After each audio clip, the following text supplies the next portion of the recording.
For just a moment, I want to talk to you about a wonderful thing that I was discovering in the book of Philippians again. And it was that about being a servant. And we're going to spend a couple of times on this along the way, but this is just kind of part one.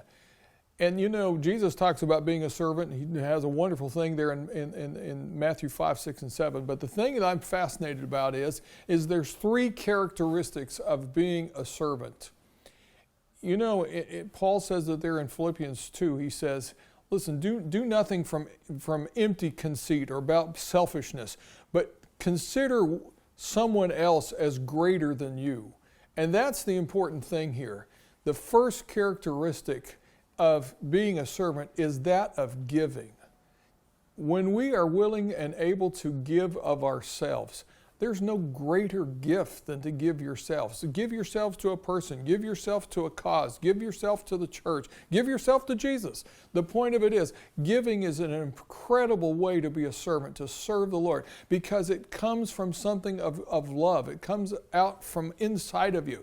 And it's a thing of where that you can do this because you love Jesus, you want to love someone else, and you give of yourself. Maybe it's your time. Maybe it's encouragement. Maybe it's of your means. But giving is important.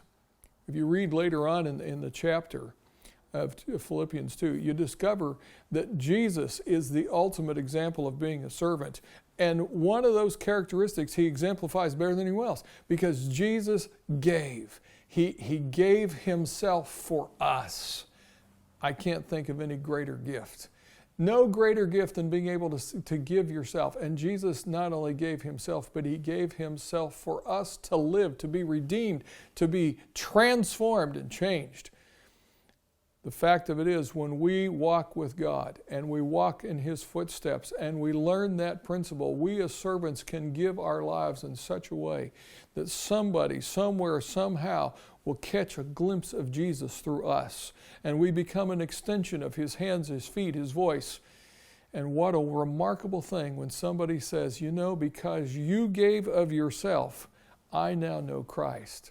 Think on that for just a moment.